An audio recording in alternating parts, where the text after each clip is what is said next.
नतीजा कुछ भी नहीं निकलता। जब से पाकिस्तान बना है तब से यही हो रहा है।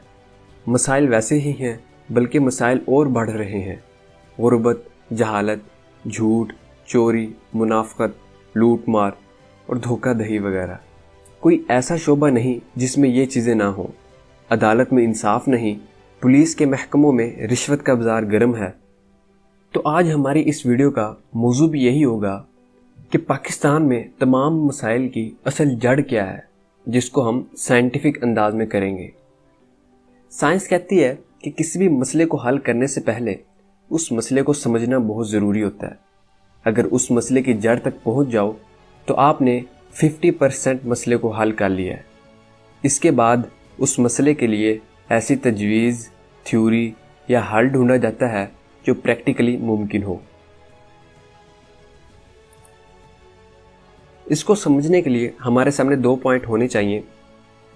नंबर 1, मसले की जड़ जिससे बाकी मसाइल जन्म लेते हैं। नंबर 2, मसले को हल करने की बेहतरीन हिकमत अमली जो कि माजी के तजर्बात की बुनियाद पर होगी। पाकिस्तान में तमाम मसाइल की असल जड़ क्या है? पाकिस्तान में अक्सरियत 96% लोग जो भी काम करते हैं उस काम को करने का मकसद पैसे या दौलत का हसूल होता है। ये सोच माहौल ने पैदा की है। घर में वालिदैन बचपन से ही बच्चे को सिखाते हैं कि पढ़ लिख कर नौकरी करनी है ताकि तुम पैसे कमा सको। स्कूल में असातिज़ा, कॉलेज और यूनिवर्सिटीज़ में प्रोफेसर हजरात 22-23 साल यही ज़हन साजी करते हैं कि पढ़ लिख कर पैसे कमाने हैं। अब ये नौजवान नस्ल जिसकी बचपन से जवानी तक यही ज़हनियत बनाई गई हो कि ज़िंदगी का असल मकसद दौलत है, अब यही नौजवान जब इदारों में जाकर काम करते हैं तो जो मकसद ज़िंदगी भर सीखा होता है इसको हासिल करने के लिए किसी भी हद तक चले जाते हैं। अगर यही नौजवान डॉक्टर बनेंगे तो मरीज से पैसे हासिल करने की हर तरह की कोशिश की जाएगी। अगर वकील बनेंगे तो इंसाफ मकसूद नहीं होगा बल्कि जो 22-23 साल सीखा है वो पैसा मकसूद होगा। पुलिस में अगर ये पैसा रिश्वत के ज़रिए आता है तो रिश्वत ली जाएगी। इसी तरह मज़हब की तालीम का मकसद भी पैसा हासिल करना होगा और हर शोबा इस पैसे के गिर्द घूमेगा। अब सवाल ये है कि ये माहौल कैसे बना और 70 सालों से ये माहौल किस तरह कायम है। ये माहौल यहाँ के बुनियादी इदारों ने पैदा किया। जब पाकिस्तान बना तब यहाँ एक बहुत बड़ी तादाद में अवाम का गरीब तबका था और दूसरा चंद ख़ानदानों पर मुश्तमिल एक इंतहाई छोटा सा अमीर तबका था जिसमें सरमायादार, जागीरदार, अफसरशाही और बड़े बड़े ब्यूरोक्रेट्स थे। यहाँ के सिस्टम के बुनियादी इदारों पर यही लोग कब्जा करके बैठ गए। इन लोगों का असल मकसद दौलत को इकट्ठा करना था, तो पाकिस्तान में ऐसा निज़ाम तरतीब दिया गया जिसमें अवाम से दौलत मुख्तलिफ ज़राए से एक ख़ास तबके के पास इकट्ठी होना शुरू हो गई और ख़ास कर किसान और मज़दूर लोग जो कि दिन रात मेहनत करते हैं, जिसमें किसान गल्ला पैदा करता है और ख़ुद 2 वक्त की रोटी से महरूम रहता है।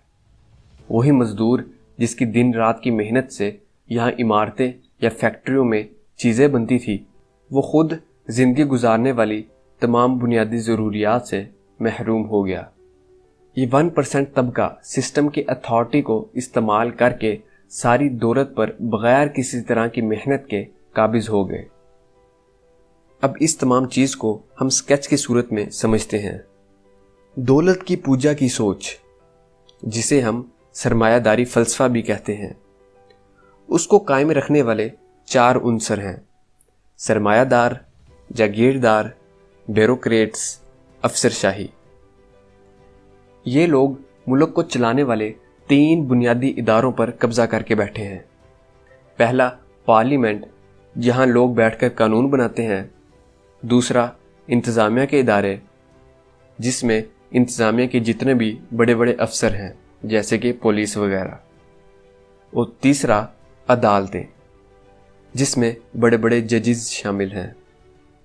और मुल्क के जितने भी छोटे इदारे हैं वो इन बड़े इदारों के अंडर काम करते हैं, जिसमें तालीमी इदारे, جو کہ دینی مدارس، اسکول، کالج، یونیورسٹیز وغیرہ پر مشتمل ہیں، الیکشن کے ادارے، صحت کے ادارے جس میں انسانوں اور ہر طرح کے جانوروں کے ہسپتال، مالیات کے ادارے جس میں ہر طرح کے بینک وغیرہ، بلدیہ کے ادارے اور میڈیا کے ادارے جس میں ہر طرح کے چینلز وغیرہ، خبروں کے، فلموں کے، ڈراموں کے، تمام تر سوشل میڈیا وغیرہ شامل ہیں۔ ان اداروں کے عمل سے ملک کا ماحول بنتا ہے جو کہ عوام کی ذہنیت بناتا ہے اور اس ذہنیت کے مطابق عوام سے کام کرواتا ہے اور عوام اس ماحول میں پلتی ہے۔ اب اس نظام کی جڑ یہ ہے۔ اب سائنٹیفک انداز کے مطابق ہم لوگوں نے اصل جڑ پکڑ لی ہے جس پر پورا درخت قائم ہے۔ مطلب یہ ہوا کہ جو بھی غلط کام اس ملک میں ہوتے ہیں وہ اس جڑ کی وجہ سے ہوتے ہیں، جس سے ثابت ہوا کہ عوام کا قصور نہیں ہے بلکہ ملک کے تباہ ہونے میں اس طبقے کا قصور ہے۔ ہماری اس تمام گفتگو سے چند باتیں خلاصتاً نکلتی ہیں۔ عوام اور ملک کے خراب ہونے میں قصوروار یہ 1% امیر طبقے کا ہاتھ ہے جو ملک کے اداروں پر قبضہ کر کے بیٹھا ہوا ہے۔ عوام تب بھی ٹھیک ہو سکتی ہے جب ماحول ٹھیک ہو، اور ماحول سسٹم کے کنٹرول میں ہوتا ہے۔ اسی لیے عوام کو ٹھیک کرنے کے لیے جتنا مرضی اصلاحی کام کر لو، اس کام کا کوئی خاطر خواہ فائدہ نہیں ہوگا۔ اس سسٹم کے انڈر رہ کر اس کو درست نہیں کیا جا سکتا۔ حکومت میں وہی جماعت آتی ہے جس میں یہ دولت اور مفادات کا پجاری طبقہ موجود ہوتا ہے، کیونکہ الیکشن کا ادارہ بھی انہی کے انڈر ہوتا ہے، جس سے ثابت ہوتا ہے کہ الیکشن میں کامیابی اور ناکامی کسی بھی جماعت کی اس طبقے کی مرضی کے مطابق ہوتی ہے۔ یہ طبقہ ہمیشہ پروٹیکشن میں رہا ہے۔ پاکستان کی 70 سالوں کی تاریخ یہ بتاتی ہے کہ یہ طبقہ عوام میں سے نہیں ہے۔ جب بھی کوئی آفت آئے، کوئی حادثہ ہو، کوئی زلزلہ آئے، طوفان آئے یا قحط پڑے، نقصان ہمیشہ عوام نے اٹھایا ہے۔